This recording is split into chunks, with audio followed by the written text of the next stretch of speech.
But new data shows that the Liberals blew their cap out of the water by handing out a whopping 500,000 foreign study permits last year, roughly the same population as all of Halifax. Why did the Liberals bring 500,000 foreign students to Canada during a massive housing shortage and while youth in Canada can't find jobs? So the Liberal government of Canada wants us to lower our standard of life so that the immigrants they bring in can upgrade theirs, and they want us to pay for it. You don't want to miss this one. If you could, hit that like button, helps get the video out, and please consider subscribing.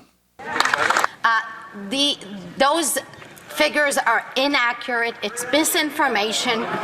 This new government is hard at work to improve our immigration system, and the introduction of Bill C-2 Tuesday was an example of that. We are taking significant steps to preserve the integrity of our system while also upholding our humanitarian commitments, because we understand a well-managed immigration system is essential to a safer, stronger Canada.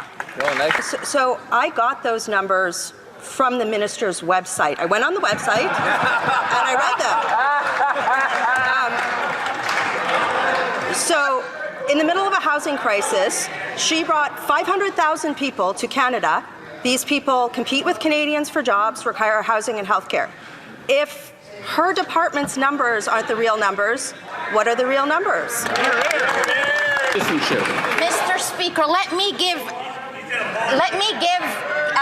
the opposite member a lesson on immigration and on numbers and on permits of visa. There's many applications and many individuals. We recognize that to balance our immigration and to balance and have a good country, we need temporary and we need permanent residents.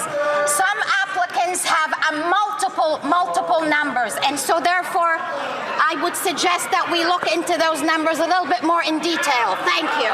Humanitarian commitments, sending money to foreign governments while the people in Canada struggle to pay their bills. Now, it's great to help others, but stepping on the throats of Canadians to do that doesn't do any good. It's only going to cause more problems here. Honourable member for Parry Sound, Muskoka. Mr. Speaker, Canadians are being crushed by the housing crisis.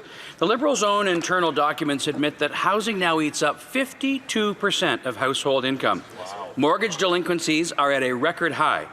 Families can't keep up, young people can't get in, and this Liberal government will not show us a plan. Mr. Speaker, a budget is a plan. And while Canadians suffer, these Liberals refuse to present a budget that will solve the housing crisis. My question is very simple. Why? Why? The honourable member of Housing and Infrastructure. Thank you, Mr. Speaker. Well, this government is committed to taking action on housing, and that's why we've rolled out the GST break for first-time home buyers, saving them $50,000 up to $1 million purchase. That's why we've rolled out a tax break for 22 million Canadians to help them afford housing. That's right. We are taking action, and we will continue to take action at a pace that I hope the members opposite will support us on. Excellent. The Liberals don't seem to understand that a $50,000 break on $1 million home doesn't mean anything to a person who can't afford $1 million home.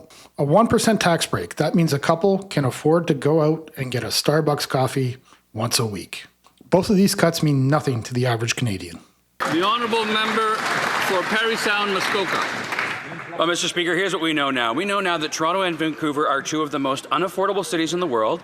We know that the cost to construct a residential building in Canada has increased by 58% in the last 5 years.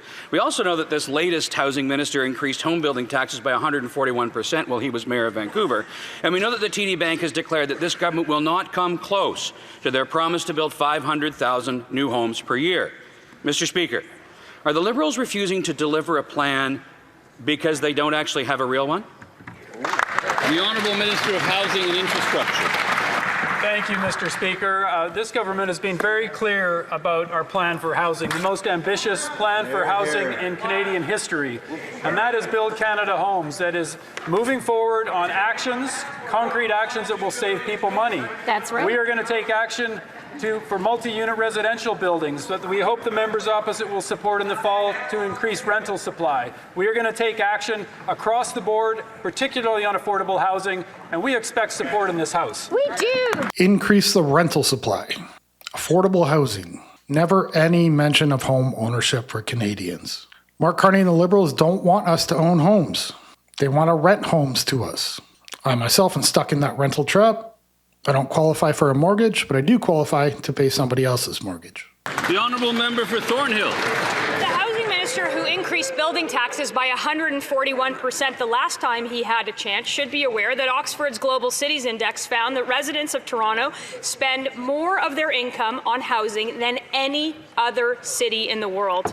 But the man in charge of housing doesn't think that's a problem. He says that housing prices shouldn't go down, period. Do you think home prices need to go down?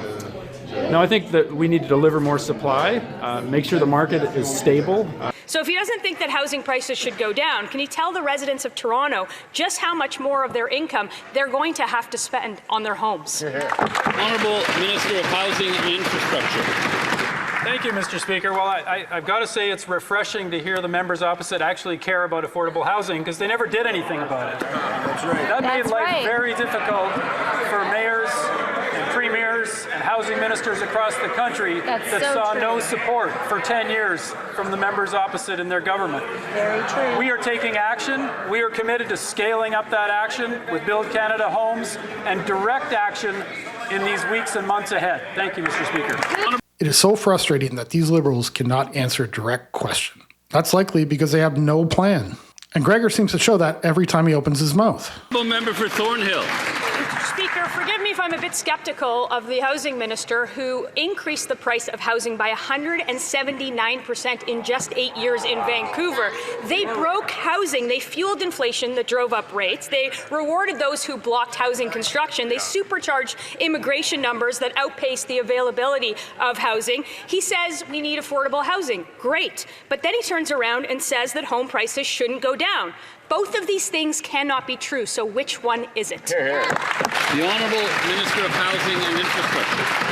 Thank you, Mr. Speaker. I'm frankly not surprised to hear the confusion on the other side of the House when you put the words affordable and housing together. That's right. We're taking action on it, Mr. Speaker, and though the federal government does not control the price of housing, we want to see the overall cost of housing come down. That's why we are investing in local partnerships with cities across Canada to bring the development cost charges down for housing and deliver affordability. Now you can be sure all these people own their own homes. They probably have multiple rental properties. And there's no urgency on their part. How many homes have they built so far? 0. And of course, they'll be heading on vacation. The same Liberals, the same policies, the same problems. Like and subscribe. See you in the next one. Bye.